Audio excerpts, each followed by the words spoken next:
It is Friday, October 6th. Let's talk PlayStation. Welcome back, everyone, to another ravenous episode of LTPS. It's been not a great week for PlayStation, or Sony for that matter, which we'll talk about later. But first, as always, a very brief reminder for the PS Plus Essential lineup. The October games are now live on PSN, so make sure you claim those. And for our first story, it's actually good news here, which is a brand new perk for PS Plus Premium and Deluxe members. And there is more coming for all members, but right now what Sony did was they relaunched their Sony Bravia Core app, which was an app they had on select Bravia TVs and Xperia devices. But now, available today on PS4, PS5, is the Sony Pictures Core app. And it's very much a standard streaming app. You can buy or rent up to 2,000 movies right on the console. In most cases, you'll have early access to buy the Sony Picture films. So, for example, the first early access film is going to be the Gran Turismo movie, which, depending on the market, it might already be available on the app, like the US, Canada, Australia, and New Zealand, which, if you do buy it through there, you'll actually get credits towards in-game purchases in Gran Turismo 7. And there's a few other perks throughout the entire app, like there's the IMAX enhanced versions for certain movies, like the Spider-Man ones. But the big perk here is if you're a PS Plus Premium or Deluxe member, you'll get access to a curated catalog of up to 100 movies through the app, and these are all ad-free, and they will be updated periodically, starting with movies like Looper, Kingsglaive Final Fantasy 15, Elysium, Resident Evil Damnation. There's actually multiple Resident Evil and Final Fantasy movies on there. The Godzilla films are on there. There's a good amount, so I'm showing you B-roll. You can get a look at what's going on there, but Sony does say on the PlayStation blog announcing this that there is going to be more benefits for all PS Plus members, but right now, this is what we have for Premium and Deluxe members. So if you remember, this was like 2 years ago at this point, which was something like this. It was called the PlayStation Plus Video Pass. They were testing it as a pilot program in Poland for 1 year, which I'm not sure if they extended it or if they did it in any other countries, but basically they've always explored something like this, even before the PS Plus Video Pass. There's always been occasional little tie-ins here and there when it comes to, video content on or via the PlayStation Store if you're a PS Plus member. And nowadays, Sony is they're aggressively pursuing this synergy between their divisions, right? And between PlayStation and Sony Pictures. That's the easiest one to put together, obviously. They're both in the entertainment business. So we can say easily this is the most significant they've done so far, though, when it comes to offering some kind of, bonus streaming video, TV, movie perk, right? Because before, again, it's been like little things here and there, and even the Video Pass in Poland was a very small catalog compared to what appears to be not only 100 movies right now, but an ongoing indefinite perk. That's what this sounds like, is that not only will the library stay there and you can access this immediately, it's very easy to sign up and check it out yourself, but it sounds like it will be updated throughout time. Titles will leave, some will come back in, and things like that. So, not bad. It's certainly the most aggressive video-related perk we've seen with PS Plus so far. Can't say that's obviously going to sort of mend the wounds here of what was a pretty steep price increase for Premium, but it seems like that kind of came out of nowhere, so it's certainly welcomed if you have a Premium membership right now, or if you're, say, planning on getting one. But, between that and the PS5 game streaming, at least there is something there, and this should be around for the foreseeable future. And I would be interested to see what they are going to do for the smaller memberships. Now, moving on to some game news here, we have a few items for Spider-Man 2. First off is the brand new cinematic trailer that is now out. I just feel like it's always fun to watch these. Obviously, it's not actual gameplay or anything. It's more like pure marketing vanity with dressing the game up in this kind of way to present it. But they've done this before with prior games, and I always think they're just kind of fun and very, hype-inducing to see it play out. A very cool trailer to take a look at. But also, Insomniac recently warned about spoilers because we are getting very close to the game coming out, and it is something where you're going to want to be mindful about that stuff. Copies are going to start circulating and getting out there, and it's just something where, as we often see with big releases, you're going to want to be a little bit careful. We actually did see that somebody finished the game and they reported how long it took to get the platinum. This was from at Chris Gaming 85 on X, and they said it was about 30 hours for the entire platinum, so about 15 or so hours for the main story, and then the remainder is cleaning up with all the districts and the side missions and things like that. So basically about the same ballpark as the first game, and if Insomniac does eventually do a bunch of DLC packs and things like that, that might extend it a bit. I do remember for me it took me about 50 hours for all of Spider-Man Remastered, and that was with the additional content, so a full 100%. But that sounds like a nice meaty experience that doesn't overstay its welcome, so that is the ballpark figure that we do have, about the same as the first Spider-Man. Next up, Horizon Forbidden West Complete Edition. This just came out today, and what we learned recently is that this is the first 2-disc PS5 game beating Final Fantasy VII Rebirth to the punch, and it is something where in total it's about 121 gigabytes, but it will have 2 discs. And so while it has not been tested, that means in theory it should be completely playable offline with the Burning Shores content and also the most up-to-date patches on the disc as well. So a very complete offline playable build, which does happen. Publishers can do this in theory, and so I'm actually really excited and pleased that SIE is still doing this for their games, right? Generally speaking. So that's another thing too. Like when we have reprints, I mean, sometimes they will come with the latest build, right? The latest patch. So you don't need online to download and play it. So yeah, the first 2-disc PS5 game, I really am. I'm excited. I really thought they were just going to ship this with 1 disc and then offer a download code or something. But no, this was absolutely the best path. Now, in other pretty cool news, the PlayStation studio, Housemarque, is also getting a major upgrade. They are moving into a bigger office space. They confirmed this over on their blog, where they do mention that, you know, they're located in Finland and they're the longest standing gaming firm, but by the end of 2024 they hope to have what they call Nordic's most advanced gaming headquarters. So they are moving on up in the world, seeing more investment from now being owned by the parent company, Sony Interactive Entertainment, right? So that's always been the big benefit to a lot of these studios joining house with PlayStation, is that they're getting the funding they need to not only thrive with experimenting, right, and trying out new things, new exciting things, which Housemarque has historically always done, new IP, but they can also grow organically and move into bigger spaces, bring on more talent, and so this is also something where I'm just very happy to see Housemarque's glow up here, as it were. Now, something really cool that I thought was worth mentioning is Driveclub, Evolution Studios' last game before they were closed down, unfortunately. But this was a beautiful game on PS4, but it did have a 30 FPS cap. And I remember at the time there was, I don't know if controversy is the right word here, but a lot of people were like, you know, they wanted 60 FPS, and this was before PS4 Pro even, so the game never got a PS4 Pro setting. So there was never an option or, you know, the idea of doing performance modes for base PS4 software. But anyway, the scene member Illusion recently provided some footage to Digital Foundry of a new modified patch for Driveclub, removing the 30 FPS cap. So we can finally see this game in 60 FPS glory on PS5 when played through backwards compatibility. And we can also see that if the cap is removed, on base PS4s, the game does fluctuate around slightly above 30, so the cap does make sense there. PS4 Pro consistently in the 40s, which again, the game never got a proper PS4 Pro setting officially, so...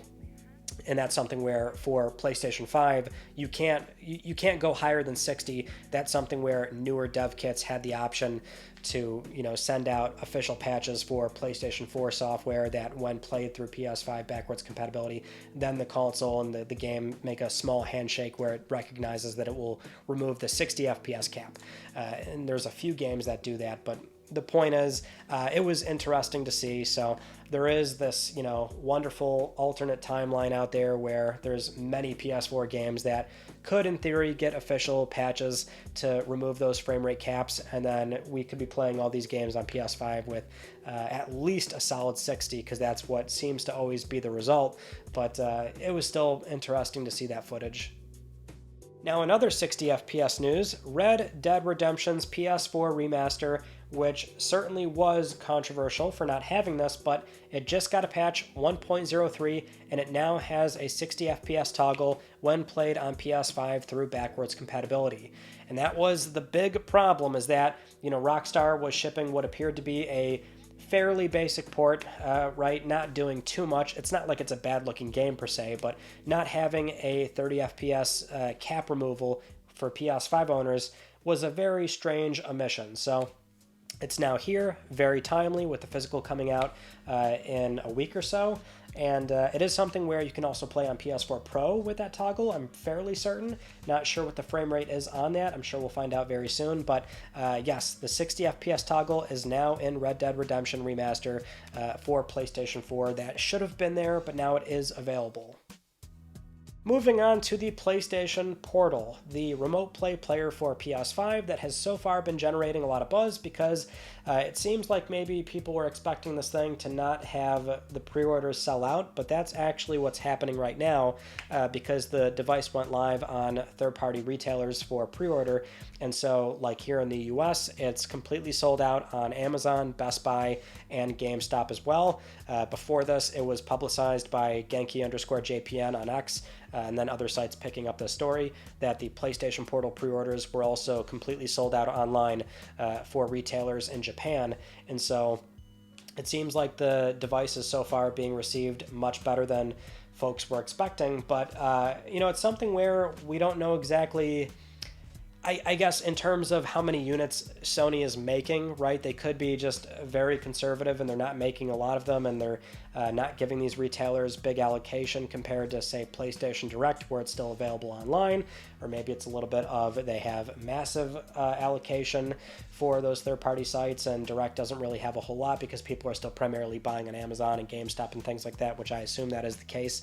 But anyway, it could be a matter of like, they made a lot of them, and so it is going to be genuinely impressive how many they're going to sell, or they still lowballed it, but maybe they lowballed it too much, and so there is still more demand than what they were thinking, which both scenarios are good, because that means there is more demand than what they were expecting, but we don't know if it's the more ideal scenario one versus the second one that we just mentioned. So either way, I mean, if you want one of these things, I mean, I guess maybe you should try and secure one. I can't see it like being a big problem to get one day one still, but you never know, because again, we don't have any clue as to how many they made. I would love for them to share the number eventually during a fiscal report, but I don't feel like that's going to happen. They might give a generic statement like it exceeded our expectations or something, but in terms of how many they'll sell, I don't think we're going to get that number. Next up, if you remember from last week's LTPS, where we had a news story about how Sony was hacked, well, they were hacked again. Not in a row, though, so this one happened back in late May, and the way we found out was from this initial report from Bleeping Computer, where the Sony group had notified current and former employees about this data breach that happened again back in May. The ransomware group TLOU, which compromised many organizations through this breach, they claimed responsibility in late June for Sony in particular, and the vulnerability was in MoveIt software, and that's the software that Sony uses for encrypted file transfers. And so sensitive info for 6,791 people was exposed.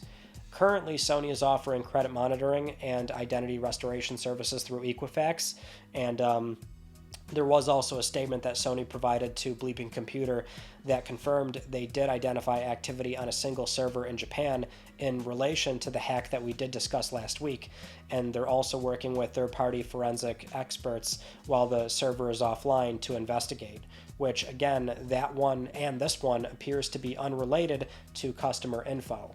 So that's the silver lining here. It's not good news, but at least it's not a multi-million, like large-scale breach where we're talking about personal info for customers with, again, very sensitive data, location, and credit cards, obviously. But still, it's not like Sony is happy about this. And as a big organization that has had a history with this being a massive problem, you would think that they regularly run penetration tests on their the entire organization on a regular basis to be aware of these things. Not to say like this particular one was their fault, when again the breach appeared to come from the MoveIt software, where there was a security flaw in that, which again compromised many other organizations. So at least they're doing the right thing versus what we saw back in 2011.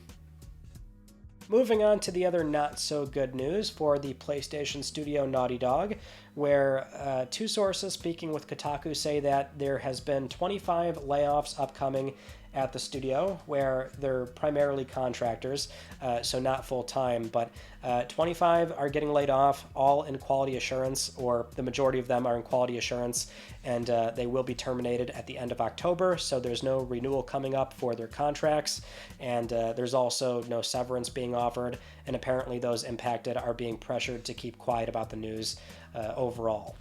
With severance, unfortunately, that is common practice.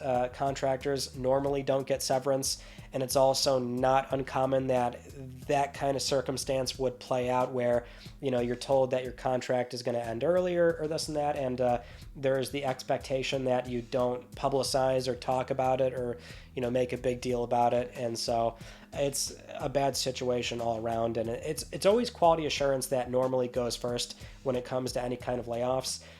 Now, broadly speaking, if we're talking about the condition that Naughty Dog is in, it would be a much bigger problem if there were, mass layoffs. So at least in this, in this kind of scenario, laying off QA is not exactly bad news for the studio, but it does suck for those that are affected. So my best wishes go out to anybody that is affected, and hopefully when your contract is up and you're a free agent, you can go and find work, get back on your feet very soon. Now, the other big news story here is that in the same Kotaku report, one source is claiming that the Last of Us multiplayer project, while not entirely canceled, is basically on ice at this point. And it was also recently noticed that Jarryd Howard has left Naughty Dog.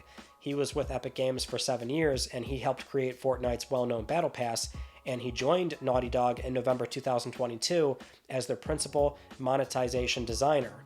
However, based on their LinkedIn, they left the studio last month. So what we're looking at here, based on what we know, is that Bungie effectively killed this project. Obviously, it's all unconfirmed, right?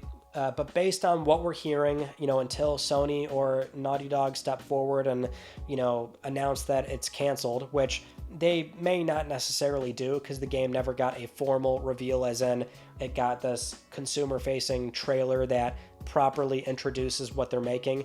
They did openly say, we're making a multiplayer game in-house at Naughty Dog, our first standalone multiplayer game.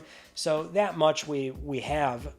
So maybe it would warrant, a comment from Naughty Dog, considering they did already kind of get ahead of this and say that, at least initially, they are still working on it. And that was back from Jason Schreier's original report about how Bungie stepped in to do a portfolio review of all the ongoing live service games that Sony was making, and they had problems with its long-term content roadmap and viability. But based on all of that, it seems like it was Bungie that probably, really put the nail in the coffin for this thing. Which, look, for all the live service stuff that Sony's doing, and it's been this big hot topic in the PlayStation landscape, and I always like to reiterate that when we're talking about all of PlayStation Studios, there's investment across the board. Many of these studios are taking on multiple projects.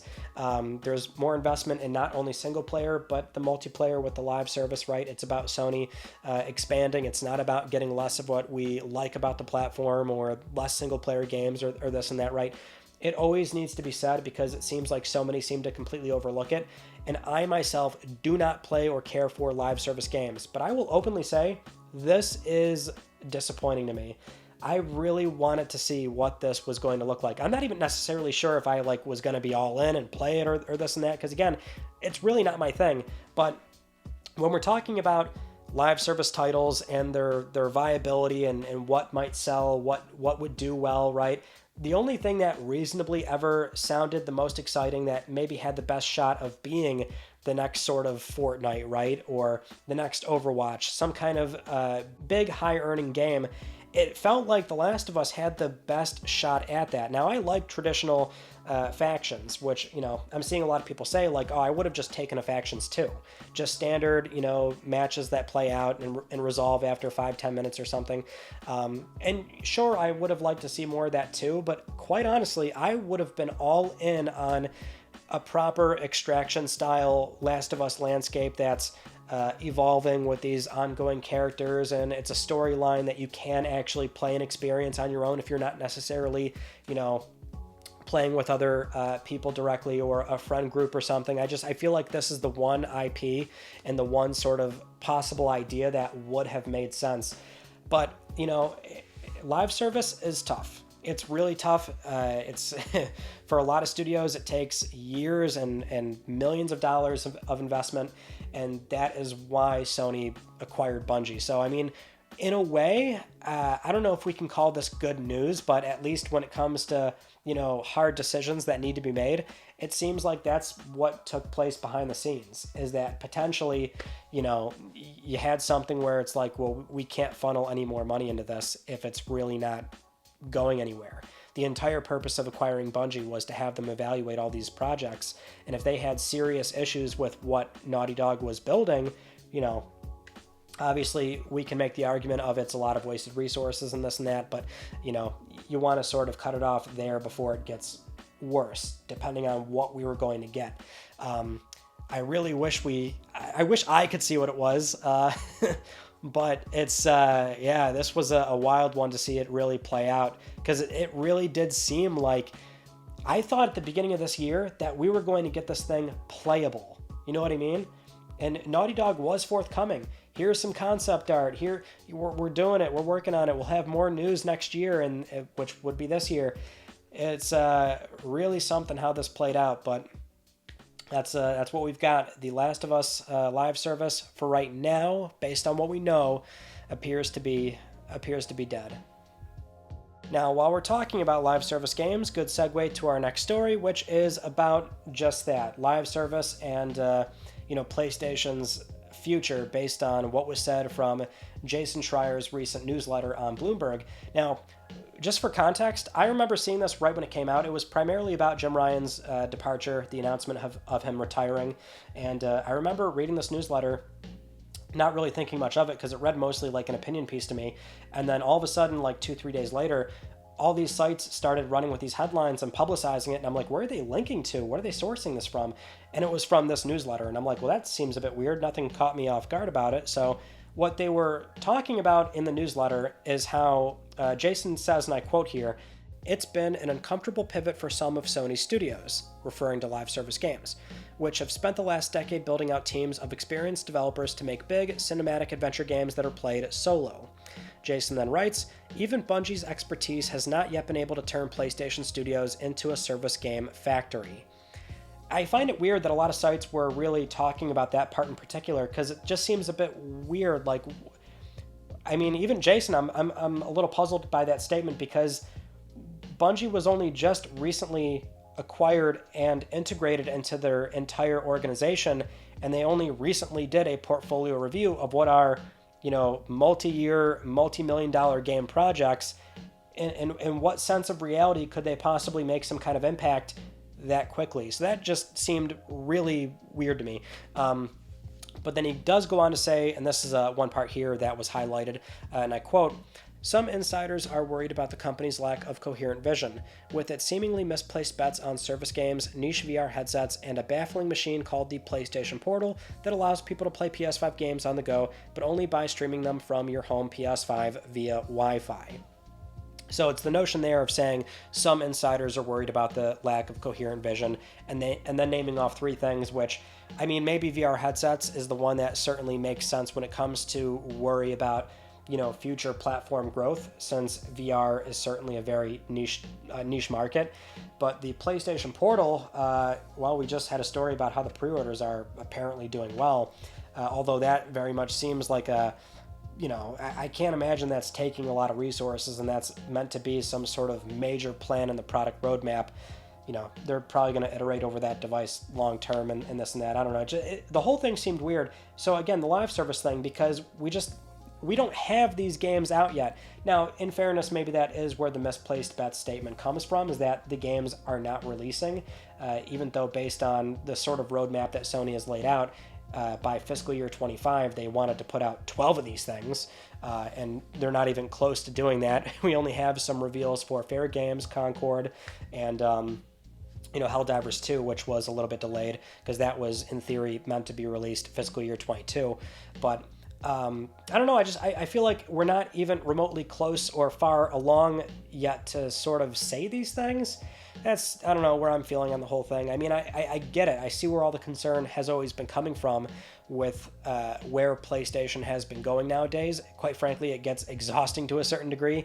But what I see is a lot of investment across the board. Now, a lot of it's not going to play out. That much is a given. But it's always like I want to see where PlayStation 5 will be when we're talking near the end of the platform life cycle, and we have these games out and we can talk about their performance. Right now, what seems to be a lot of doom and gloom when the company is still doing incredibly well. I find the whole thing a little bit puzzling, but it's not like having uncertainties or questioning where they're going is necessarily a bad thing. But I don't know. For me, I find that it's more about, we need to get there first to see what it looks like. Now, with all that said, it is time for Let's Talk Plus, the weekly Let's Talk PlayStation giveaway, where one of you can win a $10 PSN code. I would like to congratulate this viewer right here. I'll be contacting you very soon via email or X. And we again have to pause the weekly giveaways because, again, the links are getting hit. So for now, I'm going to try and reach out to somebody and see what I can do. Obviously, we'll try Linktree probably next week. And if that ever does get hit, I'm going to have to put a stop to this, unfortunately, because I can't really risk channel termination or even just one strike. It's something where you have to be very mindful about that stuff. And so kind of out of my hands until I can try and speak with somebody as to why Gleam has been getting hit over and over again. But yeah, it sucks. I don't want to stop giving away the PSN cards, but for now, I'll have to try and figure something out before we do LinkedIn or Linktree next week. Those are all the news stories from this past week that I wanted to talk about with you all, and our Tuesday video was what's on my PS5. Installed games, how I organize them, storage, things like that, so go check out that very casual conversation. And also, announcement, I will be at Retro Game Con tomorrow and Sunday, which is a retro gaming event in Syracuse, so if you're going, I will be there, and Terrell, so you can come say hi if you spot us. We're very approachable, always interested in meeting some of you, and there's also still tickets available, so if you're in the local area where you can make out the drive, might be a fun weekend, even for a day, but definitely go check it out. I will be there as well. But that is pretty much it. So that concludes this week's episode of Let's Talk PlayStation. I'm Ryan Benecki. Thank you all so much for talking with me, and I will see you all next Friday.